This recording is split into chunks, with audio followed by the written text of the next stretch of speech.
Hello friends, my name is Monika. आज हम जिस नॉवल की समरी डिस्कस करने वाले हैं उसका नाम है सेंस एंड सेंसिबिलिटी। ये जेन ऑस्टन ने पब्लिश किया था 1811 में। जैसा कि आप लोग जेन ऑस्टन के बारे में पहले से जानते हैं, अपने पिछले ऑडियो लेक्चर में मैंने बताया था कि जेन ऑस्टन जो है वो डोमेस्टिक नॉवेल्स लिखने के लिए बड़ी फेमस रही हैं।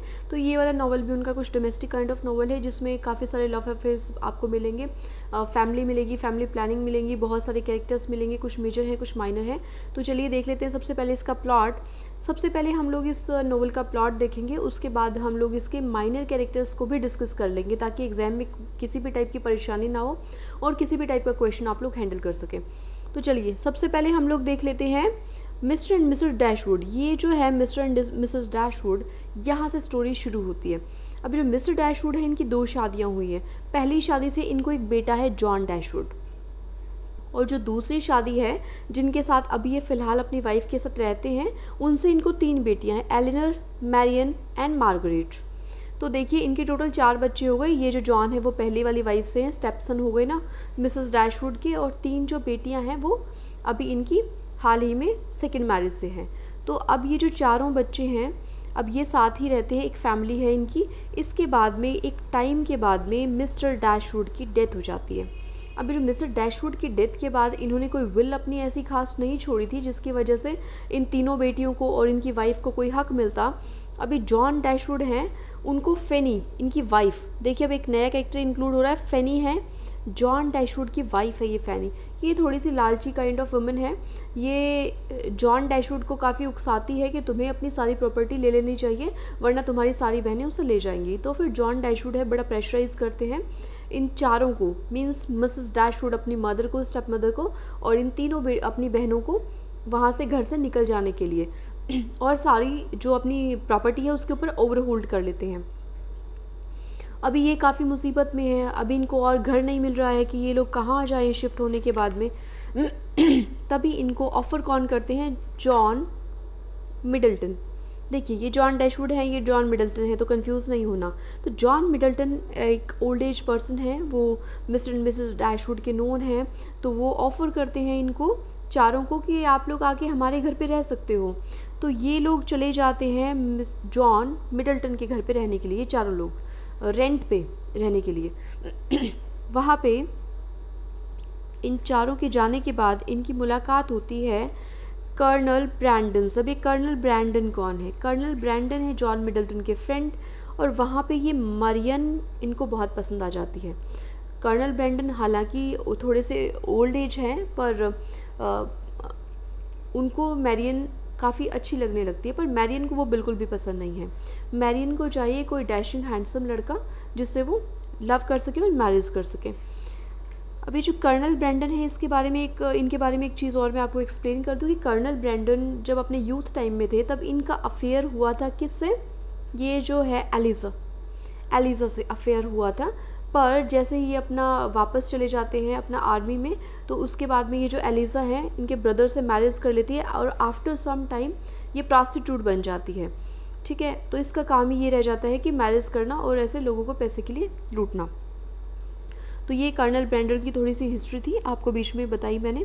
अभी देख लेते हैं हम लोग कि नेक्स्ट कौन है। अब ये जो जॉन मिडल्टन के यहाँ पे रहने के लिए आए हैं, ये जो जॉन मिडल्टन है इनके यहाँ पे रहने के लिए आए हैं ये तीनों और ये उनकी मदर। तो अब ये जॉन मिडल्टन की फैमिली में कौन कौन है, जॉन मिडल्टन की एक वाइफ है लेडी मिडल्टन, इनको लेडी मिडल्टन के नाम से आगे नोवेल में बुलाया जाता है। तो ये इनकी वाइफ है। इसके बाद में लेडी मिडल्टन की भी मदर है मिसेस जेनिंग्स, तो ये जॉन मिडल्टन की सास हुई। तो जेने मिडल्टन है, ये तीनों लोग एक फैमिली में रहते हैं। अब देख लेते हैं आगे क्या होता है, स्टोरी में कैसे चेंजेस आते हैं। अब ये जो मिसेस जेनिंग है इसका एक काम है, ये इन तीनों बेटियों की मैरिज करवा देना चाहती है किसी ना किसी तरह से। तो कभी कभी ये अच्छे प्रपोजल्स लेके आती है, कभी कभी इनका मजाक भी बनाती है। अभी नेक्स्ट है एक दिन मैरियन। ये जो मैरियन है ये कहीं रास्ते से जा रही थी, इसका कहीं पैर एकदम से ट्विस्ट हो जाता है, एंकल ट्विस्ट हो जाती है और वो एकदम से उसके पैर में मोच आ जाती है। तो ट्विस्ट होने के कारण बड़ा पेन होता है, वो चल नहीं पाती। तो मिस्टर विलिंग भी वहाँ से गुजर रहे हैं, तो मैरियन की हेल्प करते हैं। अब मिस्टर विलिंग भी वही फिल्मी स्टाइल में कुछ ऐसा एंट्री करते हैं, हेल्प करते हैं, जैसा कि हिंदी फिल्मों में भी होता है ना। नोवेल्स फिल्मों से लिए जाते हैं, फिल्में फिर नोवेल से इंस्पायर होती हैं। तो इसी तरह से हेल्प करते हैं मिस्टर विलिंग भी मैरियन की। अभी मैरियन विलिंग भी को बहुत लाइक करने लग जाती है। मैरियन अपनी कुछ अब in future likes and dislikes share करती है, विलिंग भी उनसे कुछ बातें करते हैं, इनकी बातें आगे बढ़ती हैं, एक रोमांस में तब्दील हो जाती हैं और इनका एक अफेयर स्टार्ट हो जाता है। अभी फ़िलहाल है मैरियन एंड विलिंग भी एक दूसरे को लाइक करते हैं। अब ये जो बात है ये कर्नल ब्रैंडन को भी पता चलती है। जैसा कि आपको पता है कर्नल ब्रैंडन मैरियन को लाइक करते हैं, पर मैरियन उन्हें लाइक नहीं करती। अब ये बात पता चलती है, पर वो कुछ नहीं इसको चेंज कर सकते हैं इस सच को, तो वो जस्ट अपना आराम से वहीं स्टे बैक करते हैं। अब ये जो विलिंग भी है ये एक बहुत ही डिसीटफुल लड़का है, बहुत ही धोखेबाज है। हाँ, हैंडसम है, बहुत लविंग अपना नेचर शो करता है मैरियन के लिए, बट है क्या, डिसीटफुल है। ये काफ़ी चीट वगैरह में बिलीव करता है और इसी तरह से काफ़ी लड़कियों को पहले भी डिसीट कर चुका है। अब आगे देख लेते हैं स्टोरी में क्या होता है कि एक बार ये जो अभी एक जगह एक और स्टोरी भी चल रही है। ये जो है ना एलिनर, इसका भी अफेयर था किससे, फैनी के ब्रदर। ये फैनी है, इसका एक ब्रदर है एडवर्ड। तो अभी इसका एलिनर का भी अफेयर एडवर्ड से था जब तक ये सब लोग एक ही घर में रहते थे। जब तक ये लोग सभी लोग एक ही घर में रहते थे तब इसका अफेयर था एलिनर का एडवर्ड के साथ में। पर जब जॉन डैशवुड ने इनको घर से बाहर निकाल दिया अपनी वाइफ फैनी के कहने से, तो ये दोनों भी अलग हो गए, इनका अफेयर भी बीच में ही रह गया ना। तो अभी एलिनर और एडवर्ड एकदम अलग हैं। एडवर्ड का नेचर काफ़ी अच्छा है, फैनी के दो ब्रदर हैं एडवर्ड एंड रॉबर्ट। अभी एडवर्ड का नेचर काफ़ी अच्छा है, रॉबर्ट का नेचर उसका ठीक उल्टा है, ख़राब है। एक दिन जब ये लोग अलग से रह रहे हैं जॉन मिडल्टन के घर पे, एक दिन एडवर्ड आता है। एडवर्ड विज़िट करता है और एलिनर से उसकी मुलाकात होती है। अभी एलिनर क्या देखती है कि एडवर्ड के हाथ में फिंगर में एक रिंग है। अब फॉरेन कंट्री में क्या होता है कि अगर आपके हाथ में रिंग है तो यू आर इंगेज मान लिया जाता है उस चीज़ को ना। एक तो एलिनर को क्या हो जाता है, एक डाउट होता है कि एडवर्ड की तो मैरिज हो चुकी है। एडवर्ड भी एलिनर को खास अच्छे से ट्रीट नहीं करता। तो फाइनली एलिनर और एडवर्ड दोनों सेपरेट हो जाते हैं, और सेपरेट हो जाते हैं एक डाउट के बेस पे सेपरेट हो जाते हैं। एलिनर फिर थोड़े टाइम के बाद में एक न्यूज़ भी सुनती है कि इसकी इंगेजमेंट हो चुकी है एडवर्ड की। अब ये दोनों सेपरेट भी हो चुके हैं। इसके बाद एलिनर एक और न्यूज़ सुनती है, वो क्या है कि ये जो उसकी बहन है मैरियन, ये छोटी है ना, एलिनर सबसे बड़ी है, फिर मैरियन आती है, फिर मार्गरेट आती है। अब ये जो मैरियन है और विलिंग भी है, ये बहुत ही खुलेआम रोड पे घूम रहे हैं और ये लोग मतलब पब्लिक गैदरिंग्स में भी जा रहे हैं, ये लोग अपीयरेंस भी कर रहे हैं हर जगह। तो ये लोगों के बारे में वहाँ पे काफ़ी ज़्यादा रूमर्स फैल जाते हैं और काफ़ी इनके अफेयर के चर्चे फैल जाते हैं, जो कि एलिनर को बिल्कुल भी पसंद नहीं आते। अभी वो मैरियन से बात करती है कि ऐसा कुछ है, मुझे बाहर से सुनने को मिला है और वो ठीक नहीं है। नेक्स्ट कहानी में क्या ट्विस्ट आता है कि ये जो एडवर्ड है, ये इसके बारे में सुना गया था कि ये इसकी इंगेजमेंट हो जाती है, तो वो सच था। एडवर्ड की इंगेजमेंट हो जाती है एक लूसी नाम की लड़की से। ये जो लूसी नाम की लड़की है बहुत माइनर कैरेक्टर है, इसलिए मैंने इसमें इंक्लूड नहीं किया है। लूसी नाम की एक लड़की है, इसे इंगेजमेंट हो जाती है। लूसी बड़ी ग्रीडी है और देखो ये लूसी बाद में चल के रॉबर्ट की वाइफ बनती है, वो हम आगे देखेंगे। सबसे पहले इसकी एडवर्ड से इंगेजमेंट होती है। अब ये बड़ी ग्रीडी है और एडवर्ड से इंगेजमेंट क्यों की है, क्योंकि ये एडवर्ड की प्रॉपर्टी पाना चाहती है। अब स्टोरी में क्या ट्विस्ट आता है कि ये जो मैरियन है और विलिंग भी है, इनका आपस में अफेयर है। तो एक दिन ये जो सारे लोग हैं ये मैरियन को और विलिंग भी को अकेला छोड़ते हैं। फॉरेन कंट्रीज़ में बेसिकली तो प्रपोज़ करना पड़ता है और एक प्रॉपर तरीका है प्रपोज़ करने का, और उसके बाद में दोनों की मैरिज होती है और उनका अफेयर एज अ लीगल माना जाता है। तो एक दिन ये सब लोग अकेला छोड़ते हैं मैरियन और विलिंग बे को प्रपोज़ करने के लिए, ताकि विलिंग बे प्रपोज़ करे मैरियन को। जब ये लोग घर वापस आते हैं तो मैरियन रो रही है, सिचुएशन क्या है किसी को समझ नहीं आती। काफ़ी पूछने पर एलिनर के मैरियन बताती हैं कि विलिंग बे ने उनको रिजेक्ट कर दिया है, अब विलिंग बे वापस जा रहे हैं और उनके साथ भी नहीं रहना चाहते। ये सब लोग बड़े शॉक्ड हो जाते हैं कि ऐसा कैसे हो गया, इतना टाइम तक अफेयर था, विलिंग बे बहुत लाइक करते थे, मैरियन भी बहुत लव करती थी विलिंग बे से, पर ये ऐसा कैसे निकला ये लड़का। अब विलिंग भी स्टोरी से चले जाते हैं और बहुत ही बुरा बिहेव करते हैं मैरियन के साथ में। आफ्टर सम टाइम ये लोग एक पार्टी में मिलते हैं। पार्टी में भी विलिंग पे बहुत ख़राब बिहेव करते हैं और एकदम डिनाई कर देते हैं। मैरियन याद दिलाती है कि कैसे उनका अफेयर था, कैसे वो बहुत ज़्यादा उसको रियल लव करती है, पर फिर भी विलिंग पे एकदम डिनाई कर देते हैं। और फाइनली विलिंग पे मैरिज कर लेते हैं सोफिया ग्रे से, एक लड़की से। अब सोफिया ग्रे से मैरिज करने के बाद एकदम से ये जो मैरियन है ये टूट जाती है एकदम। ये बड़ी शॉक में है कि ऐसा कैसे हो गया, एक लड़के ने उसको डिसीट किया, धोखा दिया। ये बिल्कुल भी उभर नहीं पाती है उस पेन से। इतने में कौन आते हैं? Colonel Brandon. कर्नल ब्रैंडन आते हैं मैरियन को समझाने के लिए। अभी मैरियन को कर्नल ब्रैंडन समझाते हैं, मैरियन को कुछ भी समझ नहीं आ रहा है, वो अपने आप को बहुत ही ज़्यादा अनलकी फील कर रही है। तब कर्नल ब्रैंडन एक ऐसी बात बताते हैं मैरियन को जिसके बाद मैरियन एकदम सेटिस्फाई हो जाती है। कर्नल ब्रैंडन बताते हैं मैरियन को कि जो विलिंग बे है ये बहुत ही धोखेबाज लड़का है। अब उसको बिलीव नहीं होता। फिर कर्नल ब्रैंडन बताते हैं कि ये जो विलिंग बे है इसने एक बार एक एलिजा नाम की लड़की को प्रेग्नेंट कर दिया था। ये एलिजा नाम की लड़की वही है जो कर्नल ब्रैंडन की पहले गर्लफ्रेंड रह चुकी है। इसके बाद में इसने कर्नल ब्रैंडन के भाई से मैरिज कर ली थी। एक माइनर कैरेक्टर है स्टोरी में, बस इसका इतना ही रोल है कि ये कर्नल ब्रैंडन की एक बार गर्लफ्रेंड थी, मिस्टर विलिंग बे से एक बार प्रेग्नेंट हो चुकी है, और इससे ज़्यादा इसका कोई खास रोल नहीं है। तो ये सारी चीज़ें सुनने के बाद मैरियन की एकदम आंखें खुलती हैं। मैरियन एकदम शॉक से बाहर आती है और अपने आप को एकदम लकी मानने लग जाती है, जो अब तक अपने आप को अनलकी मानती थी, क्योंकि एक बहुत ही ज़्यादा बुरे लड़के से उसका पीछा छूट गया है। चलिए अब नेक्स्ट स्टोरी में क्या ट्विस्ट आता है कि जो कर्नल ब्रैंडन है और मैरियन है ये थोड़ा थोड़ा पास आने शुरू हो जाते हैं। ऐसा नहीं है कि इनमें अभी कोई अफेयर डेवलप हो गया है, अभी एक दूसरे को जानना शुरू करें। जो ये मैरियन की धारणा थी कर्नल ब्रैंडन के बारे में वो भी चेंज हो जाती है। नेक्स्ट क्या है कि स्टोरी में ये जो जॉन डैशवुड है ये अपनी फैमिली के साथ मिलने आता है। किससे? सर जॉन मिडल्टन की फैमिली से, क्योंकि ये दोनों काफ़ी रिच है, एरिस्टोक्रेट फैमिली है, सेम क्लास से बिलोंग करते हैं, तो आपस में एक दूसरे के नॉन हैं, तो ये मिलने के लिए आते हैं इस फैमिली से। अब जॉन डैशवुड है वो मिडल्टन से बात करते हैं और बातों ही बातों में वो ये बताते हैं कि जो ये उनका साला है, जो ये एडवर्ड है ना, जॉन डैशवुड का ब्रदर इन लॉ जो ये एडवर्ड है, इसने किसी और लड़की से मैरिज कर ली है, किसी और लड़की से मैरिज करना चाहता है। अब ये सबसे पहले किसी मिस मोर्टन से शादी करना चाहता था। अब खबर देते हैं कि जॉन डैशवुड कि ये किसी लूसी से मैरिज करना चाहता है, कि लूसी से पहले एक मिस मोर्टन से भी मैरिज करना चाहता था, और मिस मोर्टन भी इसीलिए मैरिज करना चाहती थी क्योंकि ये रिच था। अभी एलिनर को बड़ा शॉक लगता है सुन के। एलिनर को जो खबर मिली थी, जो कि एक अंदेशा था, अंदाज़ा लगाया था एलिनर ने एक रिंग देख के एडवर्ड के हाथ में।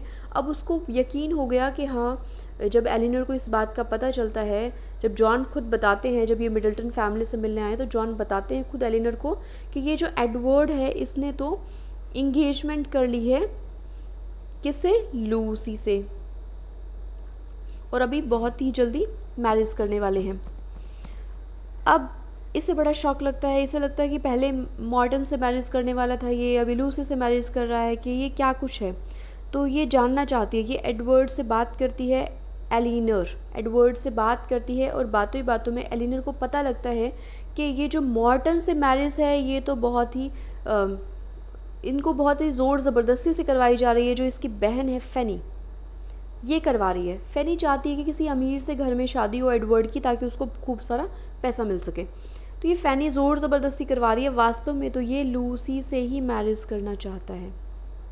अभी एडवर्ड, हालांकि एलिनर को बड़ा दुख होता है कि एडवर्ड उससे मैरिज नहीं करना चाहता, फिर भी बहुत काइंड है ये एलिनर। ये जाके सारी चीज़ें कर्नल ब्रैंडन को बताती है। कर्नल ब्रैंडन अब इनके फैमिली फ्रेंड हो चुके हैं, तो कर्नल ब्रैंडन से जाके बताती है सारी चीज़ें कि एडवर्ड मैरिज तो करना चाहता है लूसी से, पर फैमिली प्रेशर कर रही है कि मिस मोर्टन से मैरिज करो, और एडवर्ड के पास ऐसा कोई काम भी नहीं है जिसकी वजह से वो बाहर जाके इनकम क्रिएट कर सके और अपना मैरिज कर सके अपनी मर्ज़ी से। तो कर्नल ब्रैंडन ऑफ़र करते हैं एडवर्ड को एक जॉब के लिए। एडवर्ड मान जाता है और वहाँ से चला जाता है और लूसी से मैरिज करने के लिए अपनी आगे की तैयारियाँ शुरू कर देता है।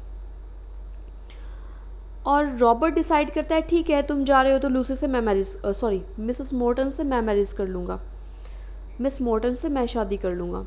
तो ऐसा कुछ स्टोरी में इसके आगे चेंजेस आते हैं। ये जो सारी डॉटर्स हैं, अभी ये जो तीनों डॉटर्स हैं ये जाती हैं पैल्मर स्टेट में, जाती हैं, एक फैमिली फ्रेंड का होम है पैल्मर स्टेट में, कुछ टाइम के लिए रुकने जाती हैं। अब ये सारी स्टोरीज़ प्लॉट अलग अलग चल रहे हैं। अब ये तीनों जो सिस्टर्स हैं वहाँ पे जाती है। वहाँ जाने के बाद में ना मैरियन की तबीयत ख़राब हो जाती है। अभी मैरियन को पहले से ही बहुत शौक था विलिंग बे की वजह से, और एक उनकी तबीयत भी वहाँ ख़राब हो गई क्योंकि वहाँ पे बारिश का मौसम था, तो तबीयत ख़राब हो जाती है मैरियन की। अब मैरियन बहुत ज़्यादा बीमार है, वहाँ पे आके एक डॉक्टर मैरियन का इलाज करते हैं, बहुत ही माइनर कैरेक्टर है, मैंने आगे इसको इंक्लूड किया हुआ है। इसके बाद में विलिंग बे की एंट्री होती है। विलिंग बे आते हैं उस घर में, मैरियन एकदम गुस्सा है। अभी मैरियन बहुत ज़्यादा बीमार है, उसकी तबीयत ख़राब है, वो बहुत ज़्यादा शॉक से बाहर नहीं आई, जो कि चीटिंग इसने विलिंग बे ने किया था चीट मैरियन के साथ में। अभी ये शॉक से बाहर भी नहीं आई कि विलिंग बे इसके सामने है। ये सब कुछ देख के मैरियन को बड़ा गुस्सा आता है, पर विलिंग बे साफ साफ बता देते हैं कि ये जो मैरिज है सोफिया ग्रे से मैंने की है, ये सिर्फ पैसे के लिए की है, मेरा और कोई ऐसा मोटिव नहीं था तुम्हें परेशान करने का, बस मुझे पैसे की नीड थी, तुम्हारे पास पैसे मुझे नहीं मिले, तो इसलिए मैंने सोफिया ग्रे से मैरिज की। अपनी बातों को ये क्लियर कट रखते हैं मैरियन के आगे और वापस चले जाते हैं। फाइनली मैरियन के माइंड से जो भी कुछ पेन था वो काफ़ी कम हो गया क्योंकि इसने विलिंग बे ने चीज़ों को सच सच बता दिया है।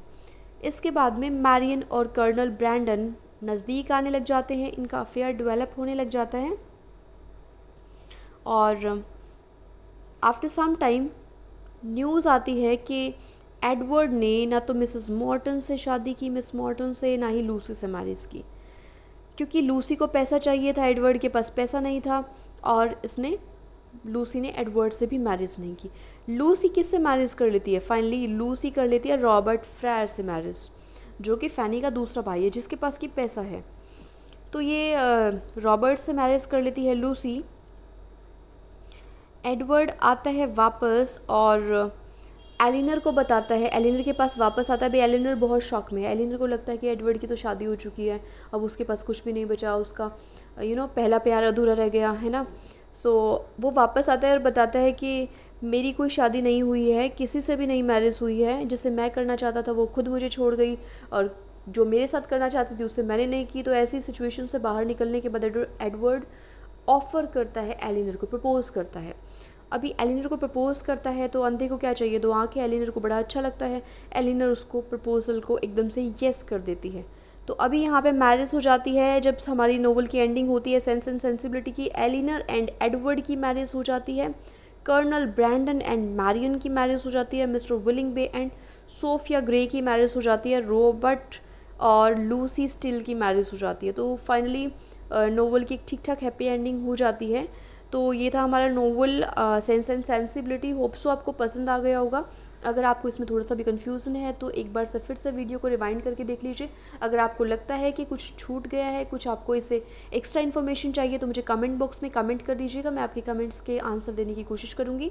अब हम लोग देख लेते हैं कि अदर कैरेक्टर्स, यहाँ मैंने अदर कैरेक्टर्स इंक्लूड किए हैं। डॉक्टर हैरिस है, जो कि बाद में आपको पता है मैरियन एक बार बीमार हो गई थी, उनका इलाज करते हैं। अभी मिसेस फ्रायर्स है, ये इन सब की मदर है ना, तो इसका कोई ख़ास रोल नहीं है। फैनी और इन दोनों ब्रदर्स की जो ये माँ है, इसका कोई ख़ास रोल नहीं है। मिस मॉर्टन है, मिस मॉर्टन एक अनफॉर्चुनेट गर्ल है। पहले वो एडवर्ड से मैरिज करना चाहती थी, फिर वो रॉबर्ट से मैरिज करना चाहती थी, पर लास्टली उसकी मैरिज किसी से भी नहीं होती है। मिस ग्रे है, विलिंग बे इसको चूज़ करते हैं अपनी वाइफ के रूप में। जॉन मिडल्टन है, लेडी मिडल्टन है। मिसेस जेनिंग्स है, जो मदर है लेडी मिडल्टन की। शैर्लोट पाल्मर है, ये जो शैर्लोट है ये मिसेस जेनिंग्स की एक और डॉटर है। अभी देखो, आपने देखा था ना, ये जो मिसेस जेनिंग्स है इसकी एक ही बेटी थी, मिसेस जेनिंग्स की एक ही बेटी थी लेडी मिडल्टन। हमने इसके बारे में देखा ना, एक और है पाल्मर, ठीक है।